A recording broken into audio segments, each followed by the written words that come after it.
다 함께 인사 나누시겠습니다. 하늘까지 함께 갑시다. 네, 하늘까지 함께 갑시다. 네.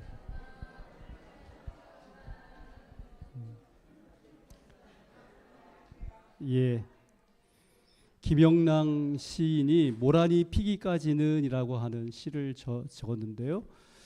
이 5월의 찬란한 아름다움을 떠나보내는 것을 굉장히 아쉬워하는 표현을 마지막에 찬란한 슬픔의 봄이다 이렇게 표현을 했습니다.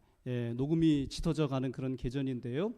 이 천연계를 가장 잘 만끽하고 음미할 수 있는 사람이 바로 하나님을 섬기는 자녀들인 우리들이 아닐까 생각을 합니다. 빼곡한 우리의 일상에서도 천연계를 바라보는 그런 여유로움을 우리가 누릴 수 있기를 바라고요.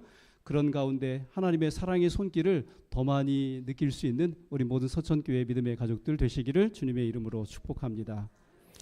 오늘 저는 깨우시는 하나님이라고 하는 제목으로 마태복음 2장 1절로 3절을 본문으로 해서 함께 말씀을 나누도록 하겠습니다. 우리 다 같이 읽도록 하겠습니다. 시작.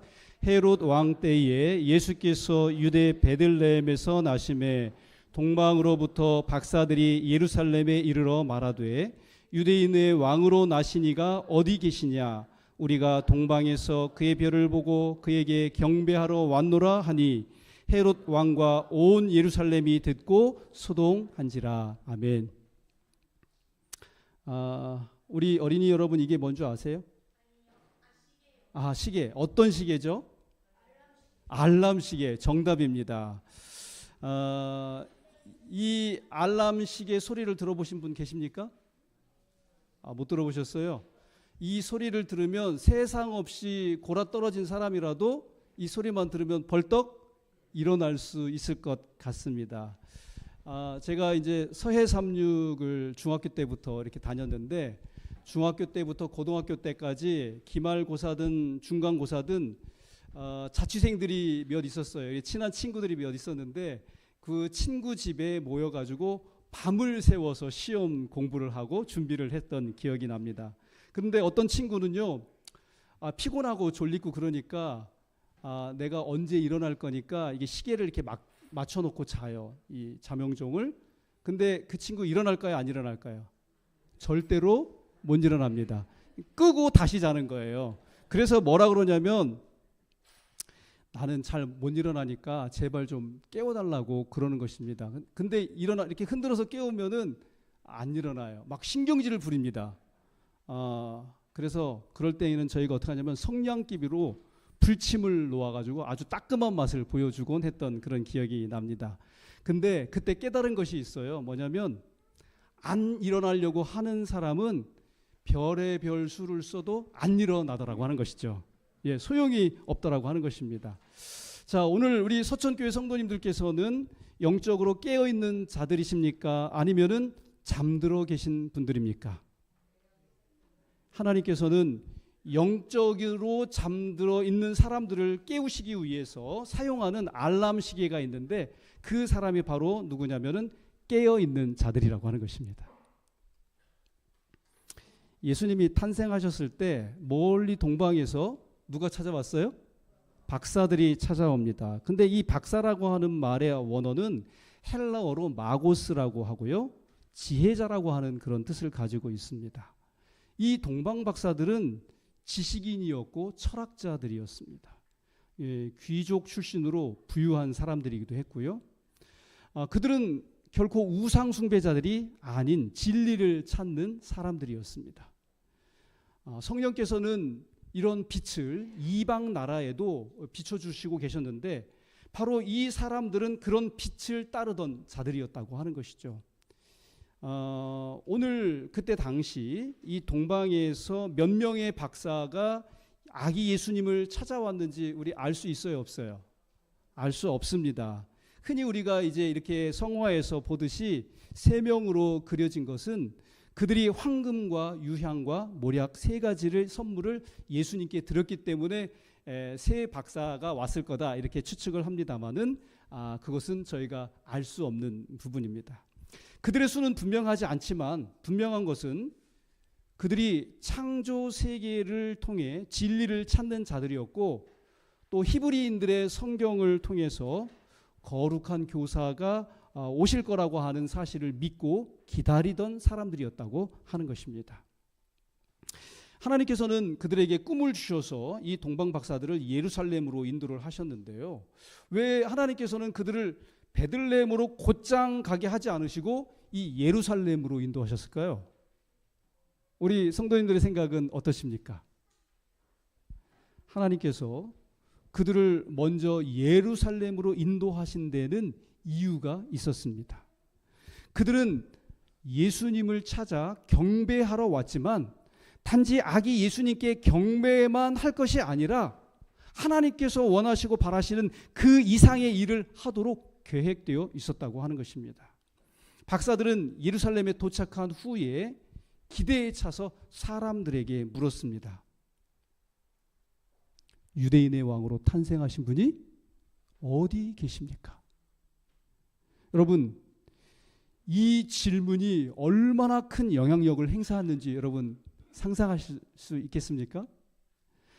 근데 이 낯선 자들의 질문은 예루살렘에 있는 사람들의 이 모든 마음을 당황하게 만들었는데 제사장들조차도 그 질문의 의미를 알지 못했다고 하는 것이죠. 곧 그들의 방문 소식이 누구에게까지 전해졌어요? 헤롯 왕에게까지 전해졌습니다. 에돔 출신으로 왕의 자리에 오르기까지 많은 피를 흘렸던 이 헤롯은 긴장할 수밖에 없었습니다. 왜요? 이제 누가 탄생하셨기 때문에 유대인의 왕이 탄생했다고 하는 그 소식을 들었기 때문입니다. 이 이방인이었던 이 헤롯은 제사장들과 서기관들을 불러서 메시아가 탄생하는 장소에 대해서 물었습니다. 그랬더니 그들이 헤롯에게 무엇이라고 알려주었죠? 베들레헴이라고 알려준 것입니다.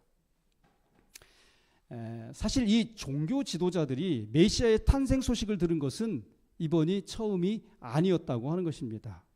그들은 베들레헴 벌판에서 천사들이 목자들에게 나타났다고 하는 이야기를 이미 들어본 적이 있었을까요? 없었을까요? 있었습니다. 그러나 그들은 자신들을 제쳐두고 그렇게 중요한 소식을 이 평범한 사람들에게 전해졌다고 하는 것에 자존심이 상해가지고 그 소식의 진위를 확인해 보지도 않았습니다. 사실 그런 것에 관심을 둘 가치가 없다고 판단을 했었던 것이죠. 여러분, 종교 지도자들의 형편이 이 정도였기 때문에 백성들의 영적인 상태는 어떠했을 것이라고 여러분 짐작할 수 있겠습니까? 예, 그렇습니다. 그래서 하나님께서는 이런 영적인 어둠 속에 있었던 이스라엘 백성들을 깨우기를 원하셨던 것입니다. 그것이 바로 멀리 동방에서 이 박사들을 불러오신 이유였다고 하는 것이죠. 시대의 소망 64쪽에는 다음과 같이 말씀하고 있습니다. 하나님께서는 동방 박사들을 통하여 유대 백성에게 당신의 아들의 탄생에 대한 주의를 환기시키셨다. 그들이 예루살렘에서 한 질문들, 그로 인해 야기된 백성의 관심, 그리고 심지어는 제사장들과 랍비의 관심을 강요한 헤롯의 시기심 등은 사람들의 마음을 메시아에 관한 예언과 방금 발생한 큰 사건에 이끌리게 하였다. 그렇습니다. 하나님께서는 잠자고 있던 유대 백성의 다수를 깨우기 위해서 이방인 소수를 지금 사용하고 계셨던 것입니다. 여러분, 유미유동이라고 하는 말을 들어보신 적이 있으십니까?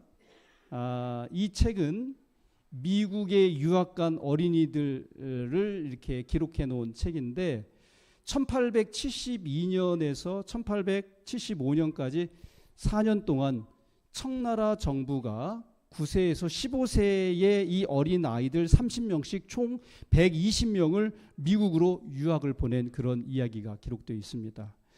이 프로젝트를 추진하는 사람은 룽흥이라고 하는 중국인인데요. 이 사람은 중국인 최초로 예일 대학교를 졸업을 했습니다. 그는 어린 시절 마카오와 홍콩에서 선교사들이 운영하는 학교에 다녔는데 후에는 한 선교사 부부를 따라서 미국에 가서 공부를 하게 되었고 학업을 마치게 된 것입니다.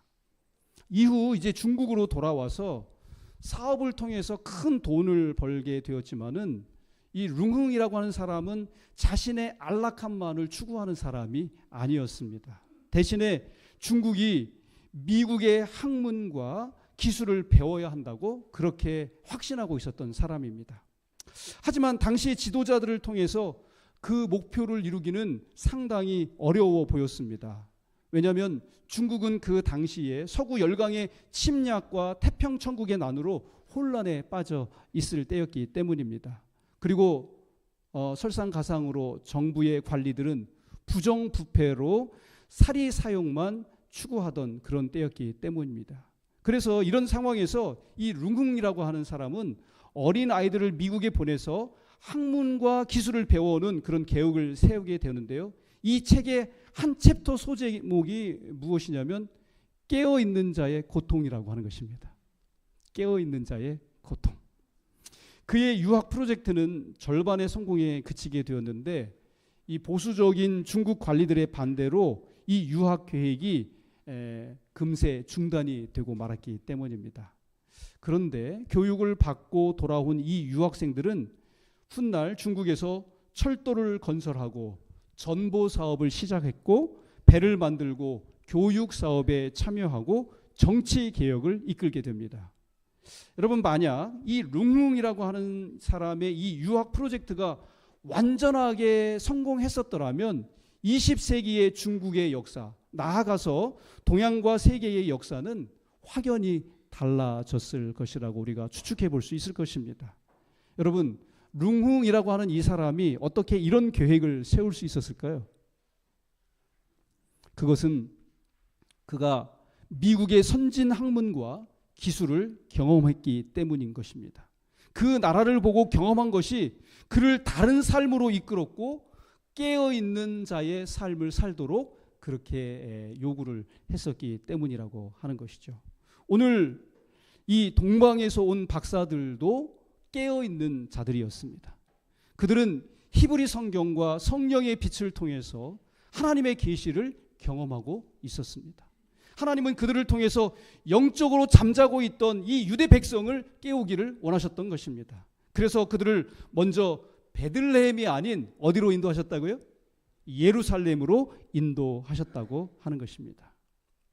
여러분, 하나님께서는 언제나 잠자고 있는 사람들을 깨우시는 하나님이시라는 사실을 우리는 성경 역사 전반에 걸쳐서 보게 됩니다.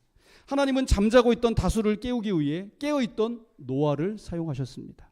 하나님은 잠자고 있던 이스라엘 백성을 깨우기 위해 깨어있던 엘리야를 보내셨습니다. 하나님께서는 잠자고 있던 유대 백성을 깨우기 위해 깨어있던 예레미야를 사용하셨습니다.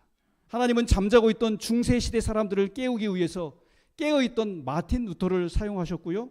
하나님은 잠자고 있던 근대 시대의 사람들을 깨우기 위해서 깨어있던 윌리엄 밀러를 사용하셨습니다. 그런데 성경 역사나 교회 역사에서 다수가 깨어있던 그런 시대는 거의 없었다고 하는 것이죠. 언제나 대부분의 다수의 사람들은 잠들어 있었고 소수만이 깨어 있어서 그들이 그 시대를 일깨우는 역할을 감당했다고 하는 것입니다.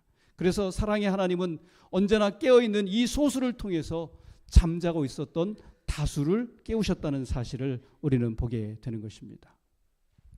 1956년 남미 에콰도르의 아우카족에게 선교하러 갔다가 동료들과 함께 순교를 당한 짐 엘리엇이라고 하는 사람에 대해서 우리가 우리 교회를 방문한 목사님들의 설교를 통해서 몇 번 접한 것 같습니다. 근데 그의 아내 엘리자베스 엘리엇이 남편이 남긴 편지와 일기를 엮어서 전능자의 그늘이라고 하는 그런 책을 출판을 하게 되었습니다.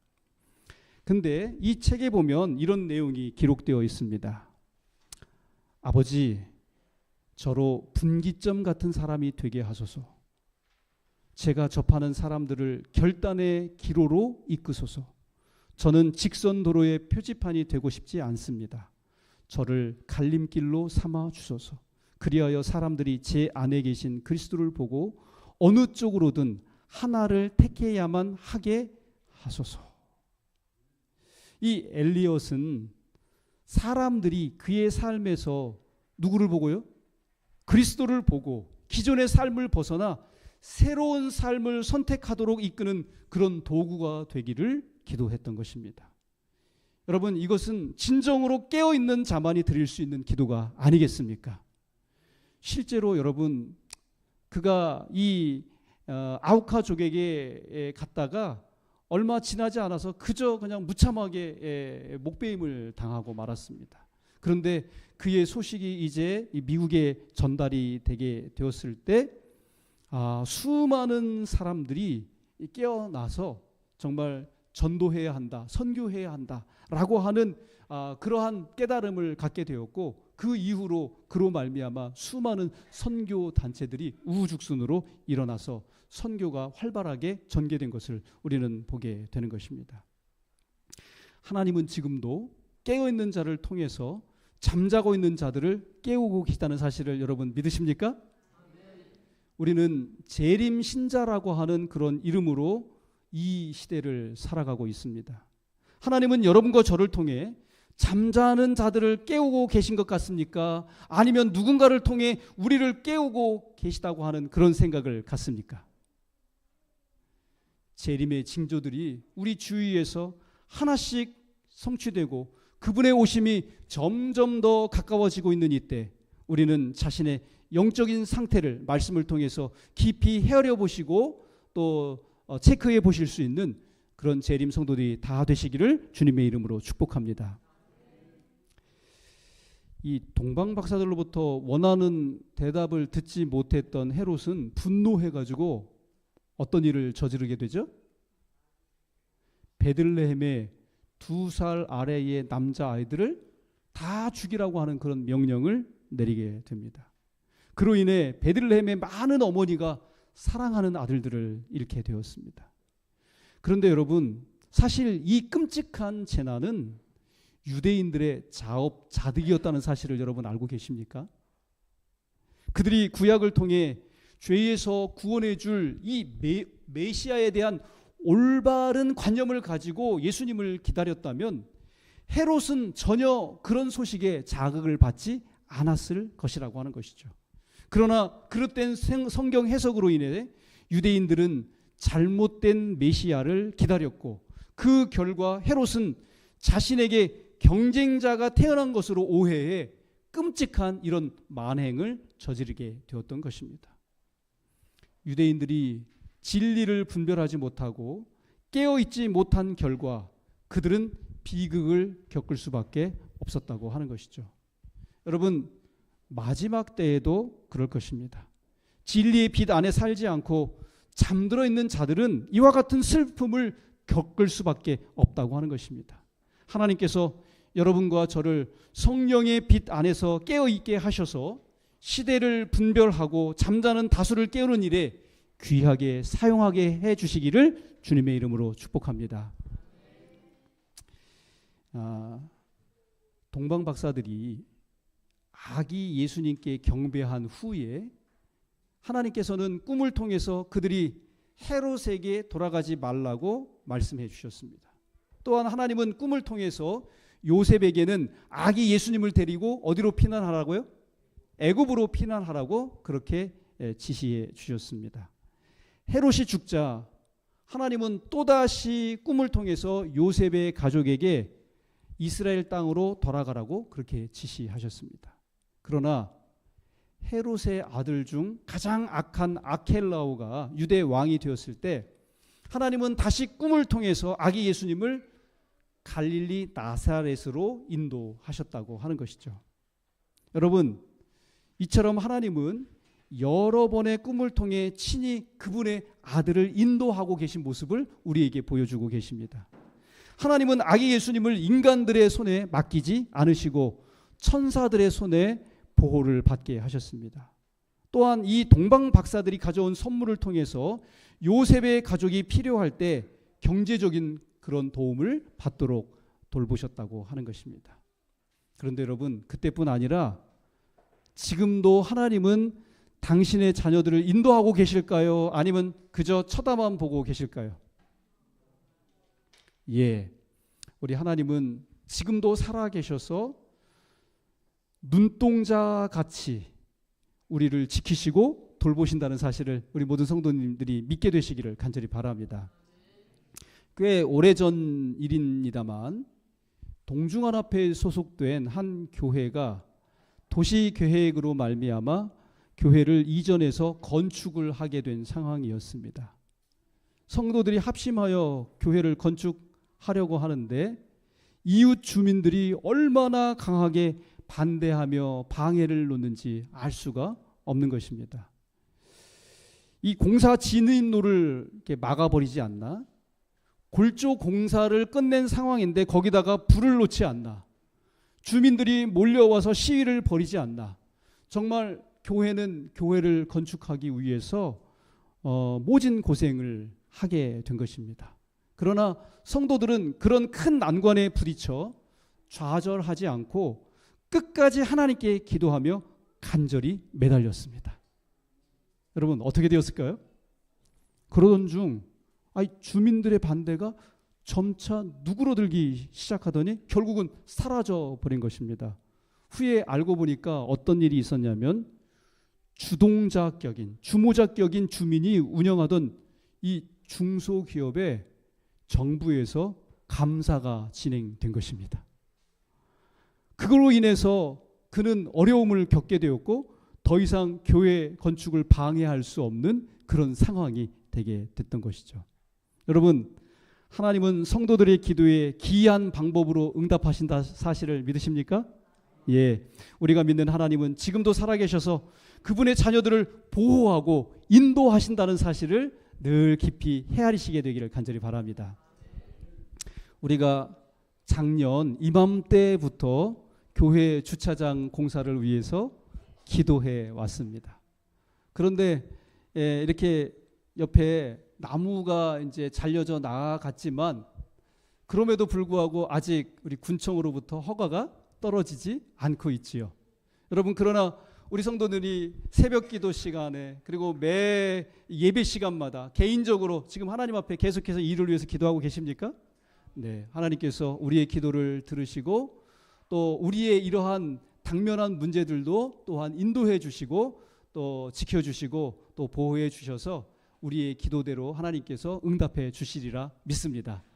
주님의 그런 기도의 응답이 이루어질 때까지 우리 성도들도 이 사실을 믿고 기도하시고 또 인내하실 수 있게 되기를 간절히 바랍니다.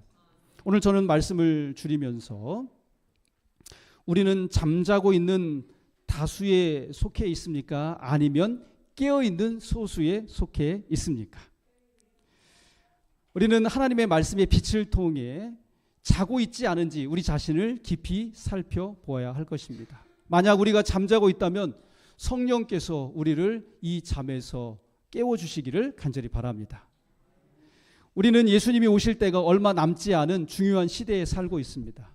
하나님이 우리를 깨우실 뿐만 아니라 잠자는 자들을 깨우시는 알람 시계로 사용해 주시기를 간절히 기도합니다. 그렇게 될 때 우리는 하나님의 보호와 인도하심을 풍성히 경험하면서 주님의 재림을 고대하는 재림 성도들로 살아가게 될 줄로 믿습니다. 우리 모두가 다 이러한 사실들을 믿고 기도하며 기다리다가 하나님의 재림을, 예수님의 재림을 영접할 수 있는 우리 모든 서천교회 믿음의 가족들 다 되시기를 간절히 바라며 오늘 말씀을 맺도록 하겠습니다.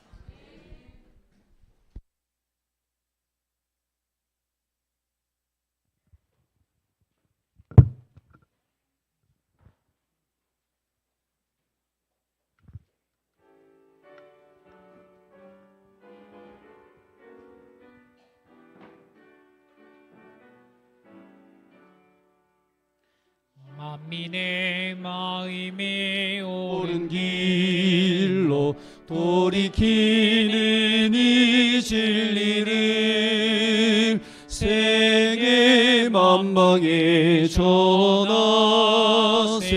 빛과 평화의 진리, 빛과 평화의 진리, 밤이 지나서 동이 트고 광명이 느리에 참네. 주 예수의 사랑의 나라 이 땅 위에 서겠네.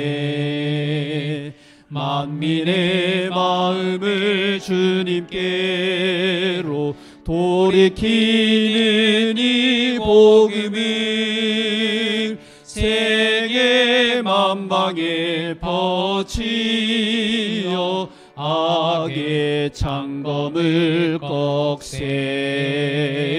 악의 창검을 꺽세. 밤이 지나서 동이 트고 광명이 느리에 찼네. 주 예수의 사랑의 나라 이 땅 위에 서겠네. 만유의 대주제 하나님이 세상을 구원하시려 독생 성자를 보내사 사랑 나타내셨네. 사랑 나타내셨네. 밤이 지나서 동이 트고 광명이 느리에 찼네. 주 예수의 사랑의 나라 이 땅 위에 서겠네. 만유의 주문의 나들이 구세주 예수 전하세.